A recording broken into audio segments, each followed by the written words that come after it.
आपने अब तक प्यार में धोखे की दर्जनों कहानियां सुनी होंगी, मगर आज हम आपको जिस सच्ची घटना की पूरी कहानी बताने जा रहे हैं उसके बारे में आपने शायद ही सुना होगा।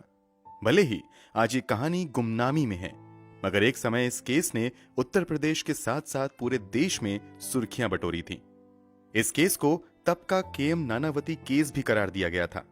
ये पूरी कहानी लखनऊ के एक डॉक्टर हरिओम गौतम तथा लखनऊ के एक बेहद ही रईस घराने से ताल्लुक रखने वाली लड़की शमीम रहमानी की है।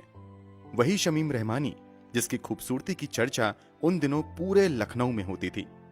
तो आखिर डॉक्टर हरिओम गौतम तथा शमीम रहमानी का क्या रिश्ता था और आगे इस केस में क्या कुछ हुआ, चलिए जानते हैं सब कुछ डिटेल में। तब यह केस इतना बड़ा बन गया था कि कई विदेशी मीडिया खास तौर से इस केस को कवर करने के लिए लखनऊ तक आई थी। इसके अलावा पूरे देश की मीडिया बस इसी केस के बारे में बातें करती थी। यकीन मानिए, इस केस की सच्चाई जानकर आप भी शॉक्ड रह जाएंगे। तारीख थी 7 मई 1966। लखनऊ के सबसे रईस और प्रभावशाली लोगों में गिने जाने वाले अजीजुर रहमान को अचानक से पैरालिटिक अटैक आता है। अजीजुर रहमान कभी लखीमपुर खेरी के तालुकदार हुआ करते थे तथा इनकी गिनती इलाके के सबसे प्रभावशाली लोगों में की जाती थी। अचानक आए अटैक की वजह से अजीजुर रहमान की स्थिति तेजी से बिगड़ने लगती है और फिर उन्हें बेहतर इलाज के लिए तत्काल ही लखनऊ के बलरामपुर हॉस्पिटल में एडमिट करवाया जाता है। यहाँ इनका इलाज डॉक्टर हरिओम गौतम की देखरेख में शुरू होता है। इस समय डॉक्टर हरिओम गौतम की उम्र यही कोई 33 साल थी। समय के साथ अजीजुर रहमान की तबीयत ठीक होती है और 10 दिनों के इलाज के बाद उन्हें हॉस्पिटल से डिस्चार्ज भी कर दिया जाता है। मगर इलाज के दौरान 10 दिनों में कुछ ऐसा होता है जिसकी किसी ने भी कल्पना नहीं की थी। दरअसल अजीजुर रहमान के 3 बच्चे थे, 2 बेटा और 1 बेटी। दोनों बेटे उन दिनों व्यापार और पॉलिटिक्स में तेजी से अपने कदम बढ़ा रहे थे, जबकि बेटी भी पढ़ाई में काफी अच्छा कर रही थी। 22 साल की बेटी का नाम शमीम रहमानी था। जब अजीजुर रहमान हॉस्पिटल में एडमिट होते हैं तो पिता से मिलने परिवार वालों के साथ एक दिन शमीम रहमानी भी हॉस्पिटल आती हैं। यहां आते ही अजीजुर रहमान का इलाज कर रहे डॉक्टर हरिओम गौतम की नजर शमीम रहमानी पर पड़ती है। पहली ही नजर में डॉक्टर गौतम शमीम रहमानी को पसंद करने लगते हैं। गौतम भी काफी हैंडसम था, ऊपर से डॉक्टर भी, इसलिए शमीम रहमानी भी उससे खुलकर बातें करने लगती है। बातचीत की शुरुआत पिता की सेहत से जुड़े सवालों से होती है, मगर देखते ही देखते दोनों एक दूसरे को पसंद करने लगते हैं और एक लव अफेयर की शुरुआत हो जाती है। इस लव अफेयर की शुरुआत से होता यह है कि जहां पहले डॉक्टर गौतम दिन में एक बार मरीज को देखने आते थे, वो कई बार आने लगते हैं और पिता की खिदमत के नाम पर शमीम रहमानी भी हॉस्पिटल में ही ज्यादा समय बिताने लगती है। जब 10 दिन बाद अजीजुर रहमान हॉस्पिटल से डिस्चार्ज हो जाते हैं तो वो लखीमपुर खेरी लेन स्थित एक घर में रहने चले आते हैं। चूंकि अजीजुर रहमान शहर के प्रभावशाली लोगों में थे, इसलिए अब डॉक्टर गौतम रोज इनका हालचाल लेने इनके घर पर ही आने लगते हैं। दुनिया की नजरों में डॉक्टर गौतम अजीजुर रहमान का हालचाल लेने आता था, मगर असल में वो शमीम रहमानी से मिलने के लिए आता था। हालात तो यहां तक आ जाते हैं कि एक ही दिन में कई बार डॉक्टर गौतम अजीजुर रहमान से मिलने आने लगते हैं। घर में जवान बेटी की मौजूदगी और डॉक्टर का इतना ज्यादा आना जाना भले ही घर वालों को नॉर्मल लगता है, मगर आस पड़ोस और शहर में तरह तरह की चर्चाएं होने लगती हैं। कुछ पड़ोसी और रिश्तेदार डॉक्टर के इतना ज्यादा आने पर ऑब्जेक्शन भी करते हैं, मगर घर वालों को कोई फर्क नहीं पड़ता है और डॉक्टर का आना जाना यूं ही लगा रहता है। रोज रोज के आने जाने से होता यह है कि डॉक्टर गौतम और शमीम रहमानी एक दूसरे के लिए पागल जैसे हो जाते हैं और साथ जीने मरने की कस्में खाने लगते हैं। समय यूं ही बीतता जाता है और इन दोनों का प्यार और भी गहरा होता जाता है। भले ही इन दोनों का प्यार नई ऊंचाइयों को छू रहा था, मगर एक चीज थी जो इन दोनों के प्यार के आड़े आ रही थी, और वो थी इन दोनों का धर्म। मगर बाद में मिले पत्र से खुलासा होता है कि डॉक्टर गौतम शमीम रहमानी से वादा करते हैं कि वो बहुत जल्द इस्लाम धर्म अपना लेगा और उससे शादी करेगा। इसी भरोसे पर शमीम रहमानी और गौतम का रिश्ता आगे बढ़ता रहता है। देखते ही देखते 1 साल का समय बीत जाता है। शमीम बीएससी की डिग्री हासिल कर लेती है। इसी बीच कुछ ऐसी चीजों का खुलासा होता है जिसके लिए शायद शमीम रहमानी तैयार नहीं थी। दरअसल एक दिन पता चलता है कि डॉक्टर गौतम पहले से शादीशुदा हैं। इतना ही नहीं, डॉक्टर के 3 बच्चे भी हैं। इस बात के खुलासे के बाद शमीम रहमानी और डॉक्टर गौतम का काफी झगड़ा होता है, मगर रहमानी के प्यार में पागल डॉक्टर रहमानी को भरोसा दिलाता है कि वो अपनी पत्नी को छोड़ देगा और फिर धर्म बदलने के बाद उसी से शादी कर लेगा। इस वादे के बाद दोनों के रिश्ते फिर से रास्ते पर आ जाते हैं, मगर सब कुछ लंबे समय तक सामान्य नहीं रह पाता है, क्योंकि अब डॉक्टर गौतम के एक अलग रूप का खुलासा होता है। दरअसल डॉक्टर गौतम शहर का मशहूर डॉक्टर होने के साथ साथ एक दिल फेक किस्म का इंसान भी था। वो अक्सर अलग अलग लड़कियों से इश्क लड़ाता था। आए दिन नई नई लड़कियों के साथ सिनेमा घरों में घूमना, रेस्टोरेंट और होटल में जाना इसके लिए आम बात थी। इस बात की जानकारी शमीम रहमानी को भी हो जाती है और इस बात पर भी दोनों की लड़ाई होती है और लगने लगता है कि रिश्ता यहीं खत्म हो जाएगा, मगर गौतम इन आदतों को छोड़ने का भरोसा दिलाता है। ये सब कुछ चल ही रहा होता है कि अचानक से बलरामपुर हॉस्पिटल से डॉक्टर गौतम के ट्रांसफर का ऑर्डर आ जाता है। ट्रांसफर का मतलब था कि दोनों का मिलना जुलना बंद हो सकता था। इसलिए डॉक्टर गौतम अब अपनी पूरी पहुंच पैरवी का इस्तेमाल करता है और इस ट्रांसफर को भी रुकवा लेता है और बलरामपुर हॉस्पिटल में ही काम करता रहता है। कुछ दावों के मुताबिक गौतम का यह ट्रांसफर रुकवाने में शमीम रहमानी ने ही अपने पिता और भाई के रसूख का इस्तेमाल किया था। इस तरह लगभग 2 साल बीत जाते हैं और शमीम रहमानी तथा डॉक्टर गौतम का लव अफेयर यूं ही चलता रहता है। समय जरूर बदल रहा था, मगर डॉक्टर गौतम का स्वभाव नहीं बदलता है। उसका दूसरी लड़कियों से मिलना जुलना जारी रहता है। इस बात की खबर लोगों से शमीम रहमानी तक समय समय पर पहुंचती रहती है। शमीम रहमानी डॉक्टर गौतम की यह हरकत बर्दाश्त नहीं कर पाती हैं और एक दिन 1968 के जनवरी महीने में लखनऊ के हजरतगंज स्थित क्वालिटी रेस्टोरेंट में शमीम रहमानी डॉक्टर गौतम को दर्जनों लोगों की भीड़ में सरेआम थप्पड़ जड़ देती हैं। यहां लगने लगता है कि दोनों का रिश्ता अब खत्म हो जाएगा, मगर चीजें फिर से संभलती हैं तथा दोनों का मिलना जुलना और उठना बैठना जारी रहता है। गौतम रहमानी को अपने स्कूटर से भी घुमाने लगता है। कुछ महीनों तक तो इन दोनों का रिश्ता फिर से ठीक चलता है, मगर 1968 के जुलाई महीने में कुछ ऐसा होता है कि इन दोनों के रिश्ते में फिर से तूफान खड़ा हो जाता है। दरअसल शमीम रहमानी के भाई आमिर अहमद का नौकर गणेश शमीम रहमानी को खबर देता है कि उसने शहर में देखा है कि डॉक्टर गौतम किसी लड़की को अपनी स्कूटर पर घुमा रहा था। कुछ ही समय पहले डॉक्टर गौतम ने रहमानी को भरोसा दिलाया था कि अब वो किसी और लड़की से नहीं मिलेगा, मगर जब शमीम रहमानी ये सुनती हैं कि डॉक्टर गौतम फिर से किसी को घुमा रहा था, तो उसका गुस्सा 7वें आसमान पर चला जाता है। वो अगले दिन यानी 10 जुलाई 1968 को डॉक्टर गौतम को मिलने के लिए बुलाती है और फिर दोनों में इसी बात को लेकर बहुत ज्यादा झगड़ा होता है। झगड़े के बाद डॉक्टर गौतम अपने घर चला जाता है, मगर अगले दिन यानी 11 जुलाई को शाम के लगभग 3 बजे फिर से वो शमीम रहमानी के घर आता है।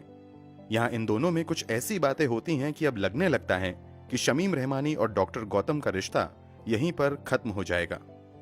शमीम रहमानी इस रिश्ते को खत्म करने के लिए मान भी जाती हैं, मगर जब डॉक्टर गौतम आखिरी बार रहमानी के घर से निकलने लगता है तो शमीम रहमानी पीछे से उसे आवाज देती हैं और कहती हैं कि कल मुझे कॉलेज का एक एडमिशन फॉर्म भरना है, मेरी मदद करने के लिए तुम कल आखिरी बार आ जाना, उसके बाद तुम चाहो तो कभी मत आना। शमीम रहमानी की ये बातें सुनकर डॉक्टर गौतम आने के लिए हामी भर देता है। इसके बाद वो यहां से निकलकर अपने हॉस्पिटल जाता है। यहां जरूरी काम खत्म करने के बाद अपने आला अधिकारियों को डॉक्टर गौतम बताता है कि उसे जरूरी काम से सिविल हॉस्पिटल जाना है। दरअसल पहली बार तो डॉक्टर गौतम ने अपना ट्रांसफर किसी तरह रुकवा लिया था, मगर जब शमीम रहमानी के साथ उसका रिश्ता बिगड़ने लगता है तो वो जानबूझकर अपना ट्रांसफर बलरामपुर हॉस्पिटल से सिविल हॉस्पिटल में करवा लेता है और वो इसी ट्रांसफर से जुड़ी कागजी कार्यवाही करने के लिए सिविल हॉस्पिटल जाने की बात कहकर बलरामपुर हॉस्पिटल से निकल जाता है। हालांकि वो सिविल हॉस्पिटल जाने की बजाय रात के लगभग 10:30 बजे शमीम रहमानी के घर पहुंचता है और दरवाजे पर दस्तक देता है। दरवाजे पर दस्तक की आवाज सुनते ही शमीम रहमानी घर से बाहर निकलती हैं और हवेली का पश्चिमी दरवाजा खोलती हैं जो ड्राइंग रूम से लगा हुआ था। ड्राइंग रूम से पूर्व की ओर शमीम रहमानी का कमरा था, जबकि ड्राइंग रूम से पश्चिम की तरफ एक और कमरा था जिसमें शमीम रहमानी के परिवार के दूसरे सदस्य रहते थे। शमीम रहमानी द्वारा दरवाजा खोलते ही डॉक्टर गौतम ड्राइंग रूम में दाखिल हो जाता है और यहीं पर शमीम रहमानी तथा डॉक्टर गौतम की लगभग 20 मिनट तक बातचीत होती रहती है। ये बातचीत बहुत सामान्य नहीं थी, क्योंकि बीच बीच में दोनों एक दूसरे पर चिल्ला रहे थे और इस चीखने चिल्लाने की आवाज बाहर सोए घर के नौकर तक भी जा रही थी। इसी बहसबाजी के बीच 11 बजे के आसपास घर के बाहर बरामदे पर सोए पड़ोसी कालिका प्रसाद को अचानक से 2 गोली चलने की आवाज आती है। इसके अलावा इनका रामकृष्णा त्रिपाठी नाम का एक नौकर भी था, जो गोली की आवाज सुनते ही भागते हुए ड्राइंग रूम में आता है। ड्राइंग रूम में आते ही वो देखता है कि डॉक्टर गौतम खून से लथपथ नीचे पड़े हुए हैं। उसके शरीर का आधा हिस्सा कमरे में है, जबकि आधा हिस्सा ड्राइंग रूम में है। रामकृष्ण त्रिपाठी ये भी देखता है कि शमीम रहमानी अपने दाहिने हाथ में बंदूक लेकर भागते हुए दूसरे कमरे में जा रही हैं। किसी को कुछ भी समझ नहीं आ रहा था कि क्या किया जाए। इसी के बाद घर का एक सदस्य शमीम रहमानी के भाई आमिर अहमद के घर पर साइकिल से भागते हुए जाता है और डॉक्टर गौतम के मरने की जानकारी उसे देता है। इसके बाद वो पास के कैसरबाग कोतवाली में जाता है और रात के लगभग 1:30 बजे इस घटना की जानकारी पुलिस को देता है। मामले की जानकारी होते ही पुलिस भी मौके पर आ जाती है। क्योंकि ये एक बेहद ही हाई प्रोफाइल घराने का मामला था, इसलिए पुलिस वाले बहुत ही सावधानी के साथ सबूत इकट्ठा करते हैं। इसके अलावा गवाहों के बयान भी दर्ज किए जाते हैं। जब शमीम रहमानी से पूछताछ की जाती है तो अब एक बेहद ही चौंकाने वाला खुलासा होता है। शमीम रहमानी पुलिस पूछताछ में बताती हैं कि मैंने डॉक्टर गौतम को नहीं मारा है, बल्कि हम दोनों एक दूसरे से प्यार करते थे और हम दोनों बहुत जल्द शादी करने वाले थे। एक तरफ एक गवाह का बयान था कि गोली चलाते तो किसी को नहीं देखा, मगर गोली चलने के बाद उसने बंदूक शमीम रहमानी के हाथ में देखी थी। दूसरी तरफ शमीम रहमानी कहती हैं कि गोली उसने नहीं चलाई। तो अब सवाल था कि आखिर गोली किसने चलाई। अब यहां पर इस केस में एंट्री होती है शमीम रहमानी के कजन ब्रदर इकबाल उद्दीन खान की। गोली की आवाज आने के बाद घर में जो दूसरे व्यक्ति को देखा गया था वो इकबाल खान ही था। इकबाल खान शमीम रहमानी से बहुत ज्यादा प्यार करता था और वो शादी भी करना चाहता था, मगर शमीम रहमानी डॉक्टर गौतम से शादी करना चाहती थी। इस खुलासे के बाद कहा जाता है कि जब रात के अंधेरे में शमीम रहमानी और डॉक्टर गौतम को इकबाल ने एक साथ देखा तो उसने अपना आपा खो दिया और गुस्से में आकर उसी ने डॉक्टर गौतम पर गोली चला दी, जिससे उसकी मौत हो गई। शमीम रहमानी के परिवार वाले भी इकबाल को ही मुल्जिम बताते हैं। मतलब पुलिस के पास अब डॉक्टर गौतम की हत्या के 2 प्राइम सस्पेक्ट थे, मगर समस्या ये थी कि पुलिस के पास किसी के खिलाफ भी कोई पुख्ता फिजिकल एविडेंस नहीं थे। पुलिस ने जो बंदूक जब्त की थी और दावा किया था कि उसी बंदूक से गोली चलाई गई है, फोरेंसिक जांच में सामने आता है कि काफी समय से उस बंदूक से कोई गोली चली ही नहीं है। ऊपर से उस बंदूक के ट्रिगर पर ना तो शमीम रहमानी का फिंगरप्रिंट था और ना ही इकबाल का। अब पुलिस पर आरोप लगने लगते हैं कि पुलिस ने शमीम रहमानी के परिवार वालों के प्रभाव में आकर जानबूझकर अदालत में गलत बंदूक पेश की ताकि शमीम रहमानी को बचाया जा सके। इसके अलावा पुलिस पर कमजोर सबूत इकट्ठा करने का भी आरोप लगता है। कोर्ट में यह भी साबित नहीं हो पाता है कि गोली शमीम के कमरे से चलाई गई या दूसरे कमरे से। डॉक्टर हरिओम गौतम का कातिल कौन है, इस बात को साबित करने के लिए लंबे समय तक केस की सुनवाई चलती रहती है। मामला सबसे पहले निचली अदालत में पेश किया जाता है और फिर लखनऊ हाई कोर्ट में भी इस मामले की सुनवाई होती है। यहां से मामला finally supreme court of India में जाता है। यहां सुप्रीम कोर्ट के सामने भी बहुत मजबूत फिजिकल एविडेंस नहीं थे, मगर एक गवाही थी जो इस बात की ओर इशारा करती है कि गोली किसी और ने नहीं बल्कि शमीम रहमानी ने चलाई है। दरअसल गोली की आवाज करीब से सुनने वाले लोगों में कालिका प्रसाद भी शामिल थे। जब गोली चली थी तो कालिका प्रसाद शमीम रहमानी के घर के ठीक बाहर थे। कोर्ट में कालिका प्रसाद गवाही देते हैं कि गोली चलने की आवाज के तुरंत बाद वो एक आवाज सुनता है जो संभवतः शमीम रहमानी की ही आवाज थी। शमीम रहमानी अपनी मां से कहती हुई सुनाई देती हैं कि डॉक्टर ने मुझे धोखा दिया है, उसने मेरी जिंदगी बर्बाद कर दी है, इसलिए मैंने उसकी हत्या करके कुछ भी गलत नहीं किया है। कालिका प्रसाद आगे ये भी बयान देता है कि थोड़ी देर बाद शमीम रहमानी को यह कहते हुए भी सुना कि भैया ये बंदूक लो और मुझे भी मार दो, अब मैं और ज्यादा जीना नहीं चाहती हूं। कोर्ट रहमानी के इस एक्स्ट्रा जुडिशियल कन्फेशन को एक अहम सबूत मानता है तथा सर्कमस्टेंशियल एविडेंस के आधार पर सुप्रीम कोर्ट द्वारा शमीम रहमानी को 1975 में डॉक्टर हरिओम गौतम की हत्या के जुर्म में उम्र कैद की सजा सुनाई जाती है। कोर्ट में सुनवाई में यह भी साफ हो जाता है कि गोली भी किसी और ने नहीं बल्कि शमीम रहमानी ने ही चलाई थी। कोर्ट के मुताबिक जब आखिरी बार यानी 11 जुलाई 1968 को डॉक्टर गौतम शमीम रहमानी से मिलने रात के लगभग 10:30 बजे उसके घर आता है तो यहां पर 20 से 25 मिनट तक दोनों में लड़ाई होती रहती है। फिर डॉक्टर गौतम बाहर निकलकर अपना स्कूटर स्टार्ट करके जाने लगता है। तभी एक बार फिर से शमीम रहमानी उसे आवाज देकर अंदर बुलाती हैं। जैसे ही डॉक्टर गौतम अंदर आता है, शमीम रहमानी एक गोली उसकी तरफ चलाती हैं, मगर किसी तरह डॉक्टर गौतम खुद को गोली से बचाने में कामयाब हो जाता है। हालांकि वो दोबारा जैसे ही खड़ा होता है, शमीम रहमानी दूसरी गोली चला देती हैं, जो सीधे डॉक्टर गौतम के माथे को चीरती हुई निकल जाती है। माथे में गोली लगते ही डॉक्टर गौतम वहीं पर गिर जाता है और फिर वहीं पर उसकी मौत भी हो जाती है। सुप्रीम कोर्ट द्वारा सजा दिए जाने के बाद शमीम रहमानी को जेल भेज दिया जाता है, मगर कुछ ही समय बाद उत्तर प्रदेश के तत्कालीन गवर्नर चेन्ना रेड्डी द्वारा शमीम रहमानी को माफी दे दी जाती है और उम्र कैद की सजा पाने वाली शमीम रहमानी महज 2 साल जेल में बिताकर वापस आ जाती हैं। कमाल की बात तो ये थी कि एक तरफ राज्यपाल ने खुद शमीम रहमानी को माफी दे दी थी, ऊपर से तब के कई तत्कालीन सांसद ने शमीम रहमानी को माफी देने की मांग की थी। कथित तौर पर जेल से बाहर आने के बाद शमीम रहमानी के पास बॉलीवुड में काम करने की कई ऑफर आते हैं, मगर शमीम रहमानी ने उन ऑफर्स को ठुकरा दिया और जेल से छूटने के कुछ ही समय बाद हमेशा हमेशा के लिए लखनऊ को छोड़कर दिल्ली चली गईं और एक गुमनाम जिंदगी जीने लगी। इस केस की सुनवाई के दौरान भी माहौल लगभग वैसा ही बन गया था जैसा KM नानावती केस की सुनवाई के दौरान देखने को मिला था। केस की सुनवाई के दौरान अक्सर काफी भीड़ लग जाती थी। अखबारों में भी बड़े पैमाने पर इस केस को कवर किया जाता था।